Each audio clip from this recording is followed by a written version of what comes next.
Good day, everyone. I am Sir Kim. Our topic for today is all about the challenges of a middle and late adolescence.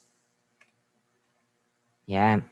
Pag sinabi kasi natin challenges, maaari itong sabihin natin na mga pagsubok, mga kinakaharap, o mga problema na maaari natin ma-encounter pag tayo ay nasa middle and late adolescence.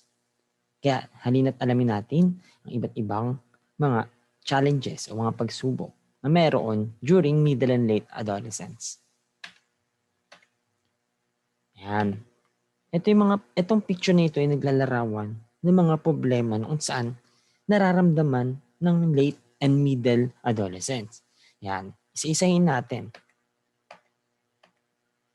Unang-una ay anxiety and stress.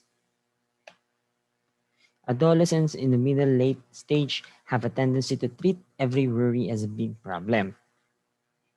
You have a huge pimple on your cheek and you are embarrassed to go out. Your teacher announces a surprise quiz and you start to panic. Yan, the first problem, yan, during the anxiety and stress. Ito kasi yan sabi dito, we are treating a small problem na magiging big. Example, the first example is the pimple. Yan. The huge pimple in your cheeks. Di ba? Pag, ay, laki ng pimple ko kahit papatungan yan, ganito, ganyan. Sabihin mo, ang pangit ko, ayoko na lumabas, ayoko muna ganito, ganyan, mag-stay muna ako sa bahay. That you feel so stressed. The second is the surprise quiz na binibigay ng mga guro. Honest point, yung ginagawa natin, yan, halungkat. Hala, nasa na, yung ganito, ganyan, libro. Buklat-buklat ka na libro. Pero anong point? May nabasa ka ba? May natandaan ka ba? Wala. Because you're in the middle of stress. Nabigla ka. At walang pumapasok sa iyong utak. There's nothing coming in sa iyong utak because you're under stress. The third is, yan, you fought with your friend and you cannot do anything productive. Ito yung third kung saan, example, me and my friend. We are classmates.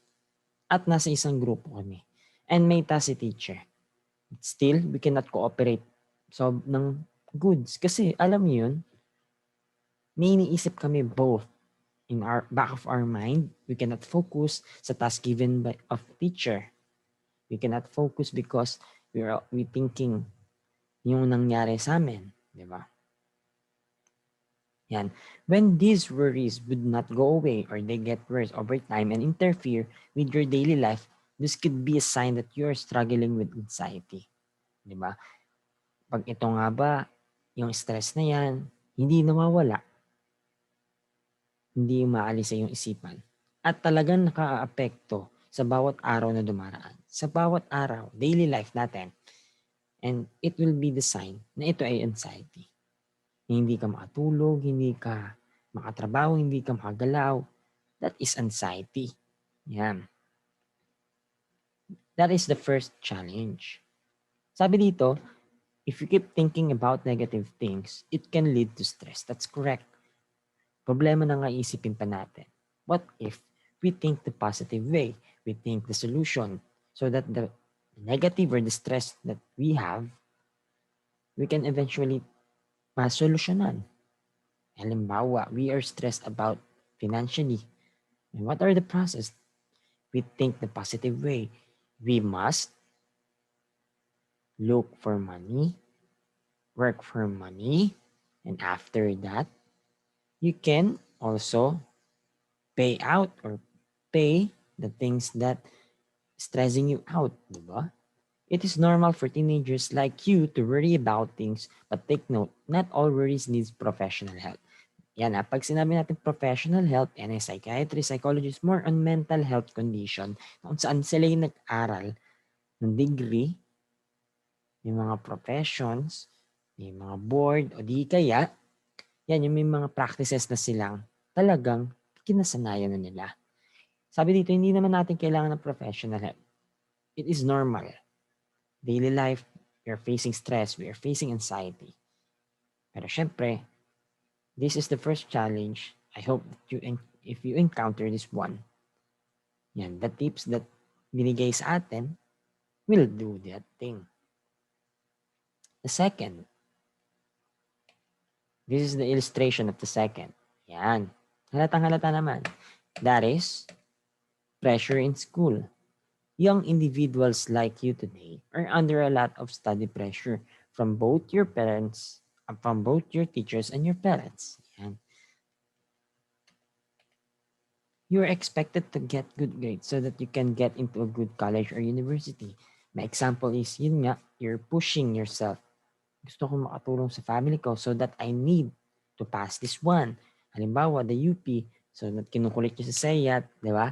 Para maasikaso itong mga papers at maasikaso na din yung application mo so that makapasok ka dito sa school nito. Sa mga public schools na kung saan mababa o di kaya wala ka na mismong babayaran. Teenagers sometimes put too much weight on their shoulders to excel in school because they want to make a good impression. We all know that if you are good in school, yan, may kita kayo, ang galing-galing mo. So, syempre, campus crush ka. Say, you're intelligent. You're good at math, science, Filipino, and whatsoever, any subjects. Diba? I hope that you're working hard. You are forcing yourself to get good grades para sa iyong sarili, not only for the impressions of others. That is the second reality or the second challenges that the middle and late adolescents facing. The third, and as a result, you become restless and get sick. There are some who tend to cheat because they are under so much pressure. Diba? Yung iba talaga, because of the pressure, the second challenge, na kung saan nape-pressure ka sa school, you commit sins. Nakongopya ka. Minsan pa nga, ngayon we are facing pandemic, you're creating group chat, di ba? Doon kayo nagpapasa ng sagot. And then this one, if you're a good student, magiging restless ka because of reviewing. Monday before the exam, you review, reading. Until then, you're dealing with yourself. Minsan, nagkakasakit ka na kasi nga, napababayaan mo. Di ba? And the honest point about this one, dapat alam natin yan. Kung saan, hindi naman ang niloloko nyo yung teacher. Ang niloloko nyo, syempre, yan sarili nyo. If you cheat, sarili mo niloloko mo. Why? The learnings na dapat natututuhan mo, the learnings or the thoughts that kailangan mo ma-absorb, you're cheating about it. Eh, paano pag na-encounter mo siya sa college, na-encounter mo siya sa buhay? You will cheat again? Diba? I hope may magawa tayong paraan about that. The third one is, yes, this is the sana all mahal, sana all mahalaga, sana all importante, and everyone.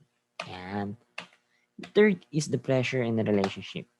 In this age and time, most middle and late adolescents are in a relationship. Am I right, guys? Let's see.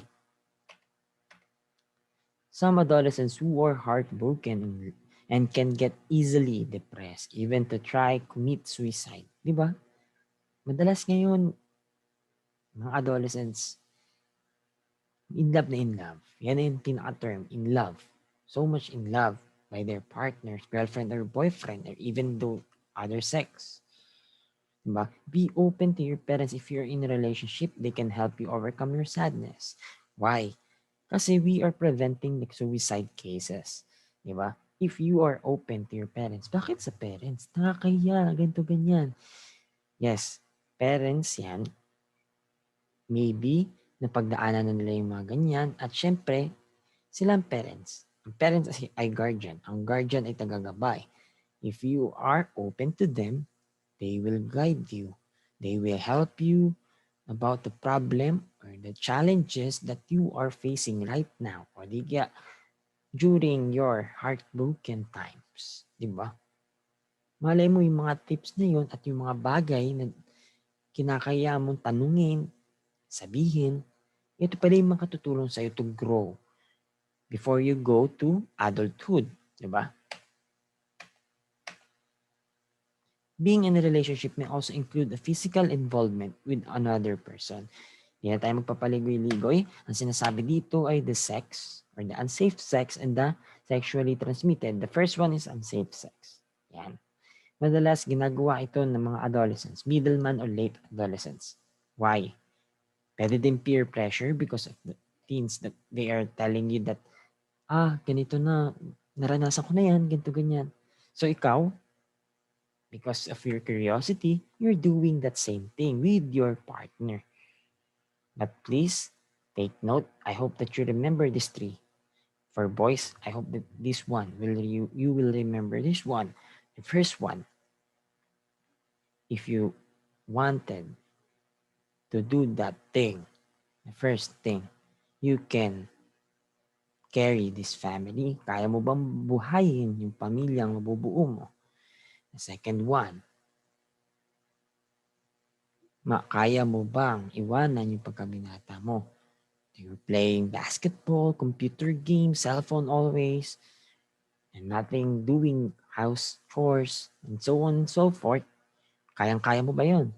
And the third one, are you willing to sacrifice your education? You will stop studying, and after that, you will start working and working and working to reach and to support your future family. Now, boys, I hope that you remember that three three steps or three tips before you do that thing. And for girls, the first one, do you think it is the right one? The second one, are you willing to quit your education? Diba? You are in senior high school. Naghirap ka ng elementary and high school, and now you're in senior high school, one step before college. Are you sure you want to give up? And you will start working as housewife. You are working as mom.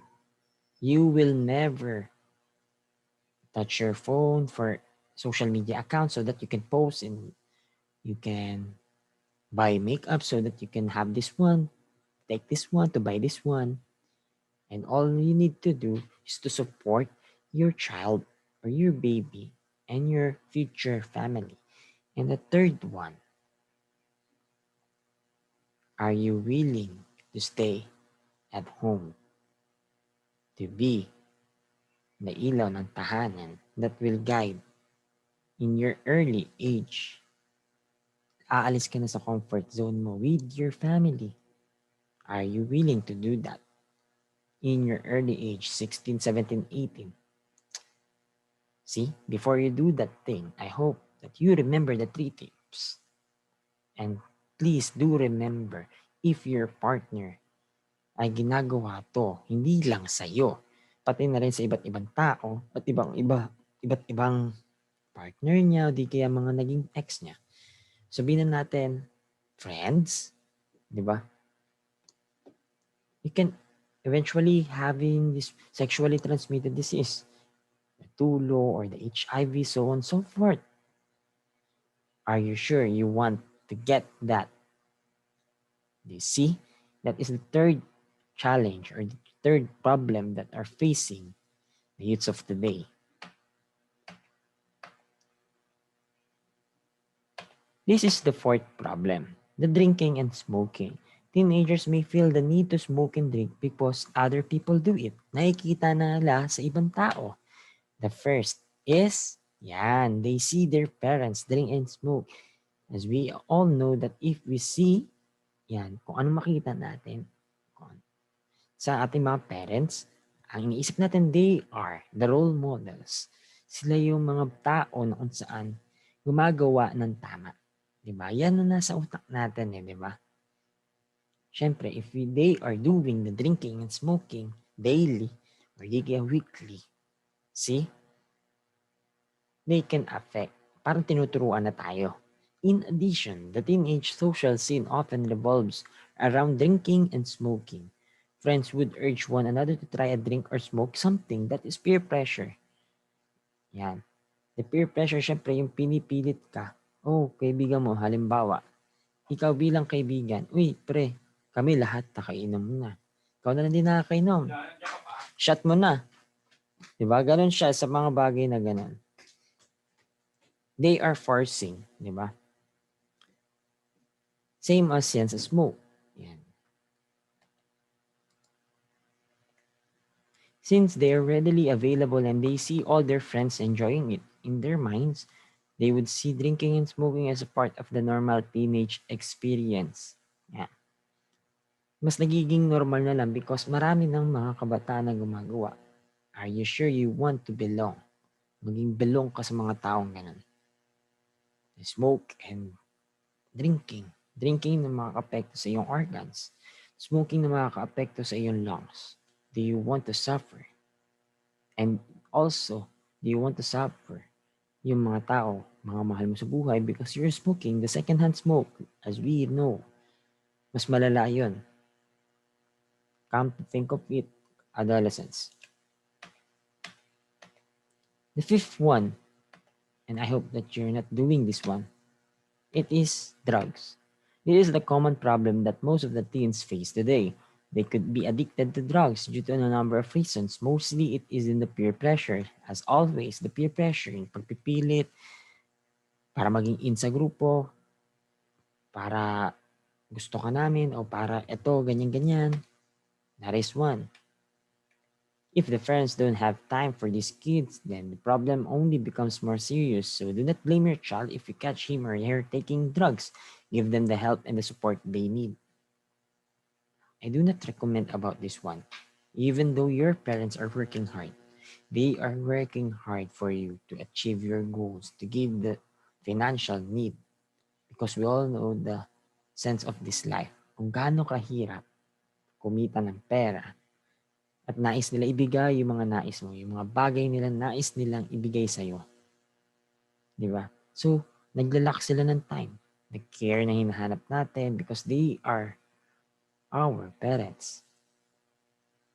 And ang isusukli mo is to drugs. I think it is not right thing. But still, I hope that those parents na ito, yung ganitong sitwasyon, they will understand. Those adolescents, the middle and late adolescents, they are facing about these problems. And I hope that every adolescent, now you are listening, na every time at everything, may mga reason behind of that. And I hope that you will not let yourself suffer.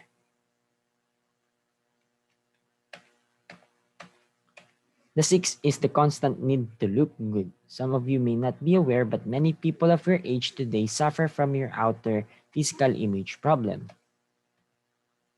Middle and late adolescents spend huge amount of money buying new clothes, accessories, and like to improve the way they look, but at the end of it, they still dissatisfied, syempre. Yan. Yan, ang halimbawa natin dito, mayroon kang magandang damit worth 1,000. Ganda-ganda. Uy, pre, ang ganda ng damit mo. Uy, maaari ang ganda ng damit mo. And after that, a week, may lumabas na bago ulit. So, ano mangyari? Bibili ka ulit. You are wasting money. Same as the accessories. The things that we almost have. O talagang meron na tayo. Sapatos, 10 sapatos. Ano ka, octopus? Di ba? Hindi mo naman nagagamit lahat. You always feel dissatisfied about the things. But because of this one, the constant need to look good, we are doing those things para lang makita tayong good. And I hope that those adolescents, they will value the money, the needs over wants. Diba? Kaya kailangan mo na bagong yung gusto. Sana yun yung munang maisip natin.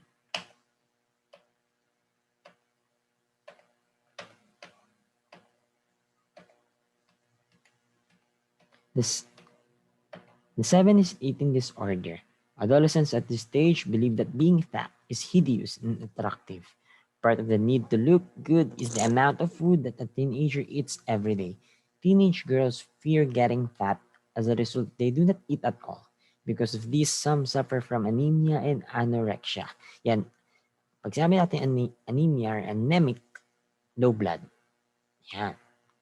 At syempre, pag low blood, maari it can cause leukemia. Anorexia, pag yung pagbagsak ng mismong katawan, lack of nutrients, sobrang pitit o payat, as in parang buto. That is anorexia. Yan. Eating disorders, we have these two types. The first one is, pag tingin mo sa salamin, payat naman siya. Slim. Nandun na tayo sa slim. But nakita ang konting bilbal, hala, ang taba ko na. So that, hindi na siya kakain. Hindi mo na niya nasusunod yung go, grow, glow. Hindi niya nasusunod na kailangan may kinakain siyang mga masusustansya. Nag-focus siya sa sinasabi na, okay, one Skyflex or one apple, or drink Yakult. Yun mga ganun factor. See? Yes, it is good para sa panlabas na anyo. Di ba? Yun yung sinasabi, we are working para sa panlabas na anyo. How about our inner self? Makaka-apekto yun sa ating kalusugan. Same way, sa second part, sinasabi ko po sa inyo, may counterpart yan, the obese.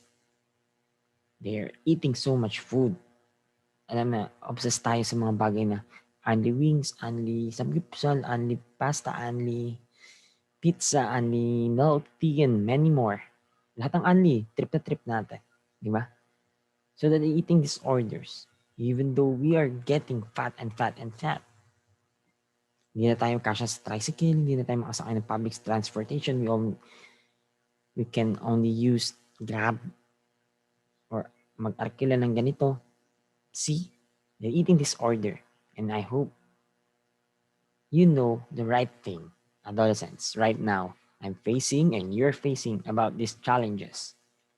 Number 8.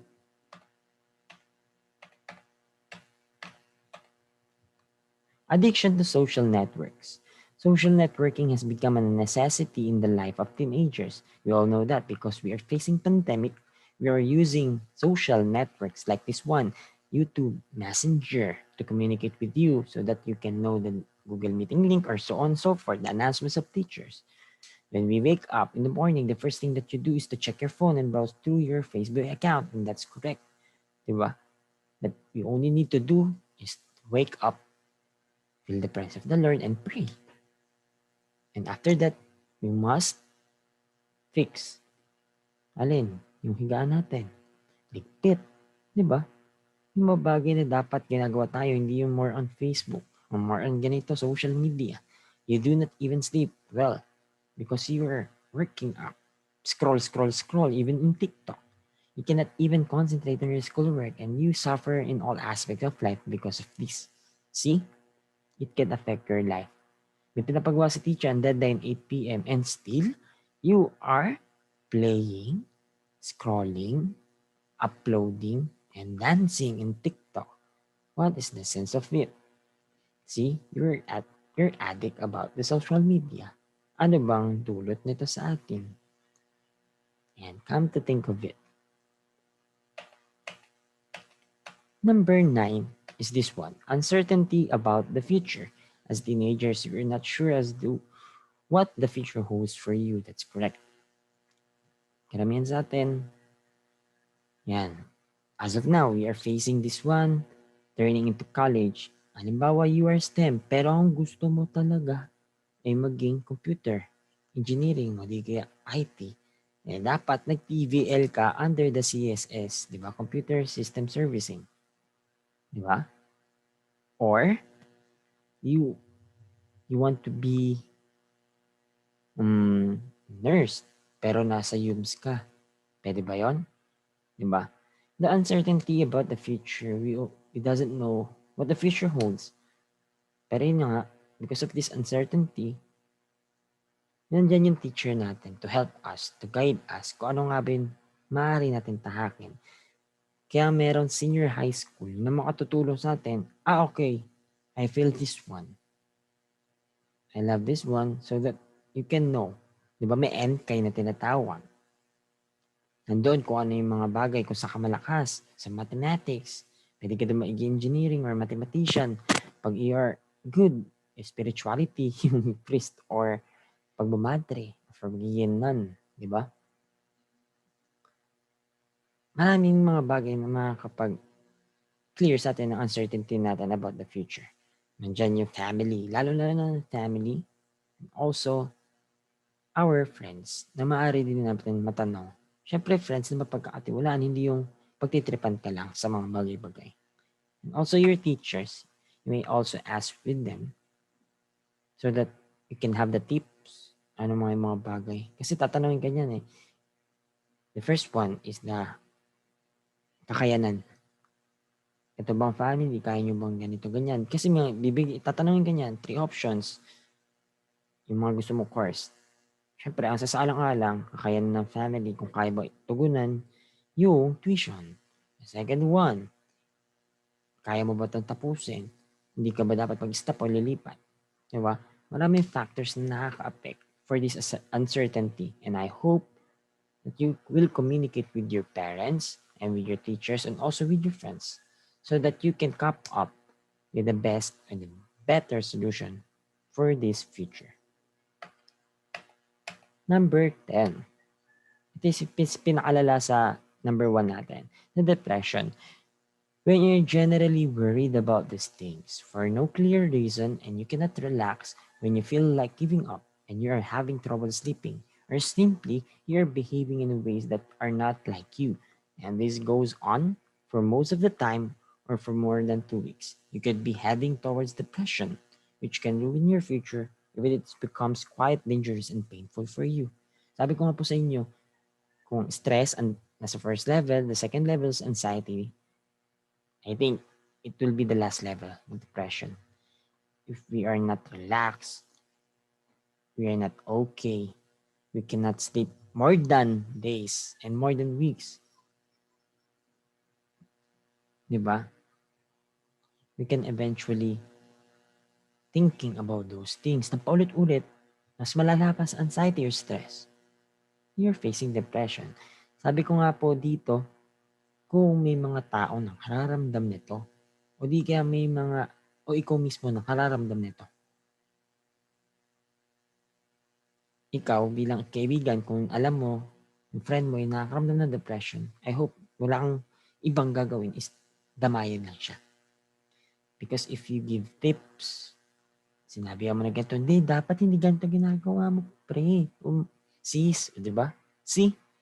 Malay mo yung mga bagay na sinasabi mo, the things come out in your mouth, it can affect, mag-trigger to his or her depression, kung saan it can lead na maka-apekto sa kanyang future. Maging, yun nga, mga bagay na kung saan maaari siyang suicide, ganito, ganyan, at marami pang bagay na iba.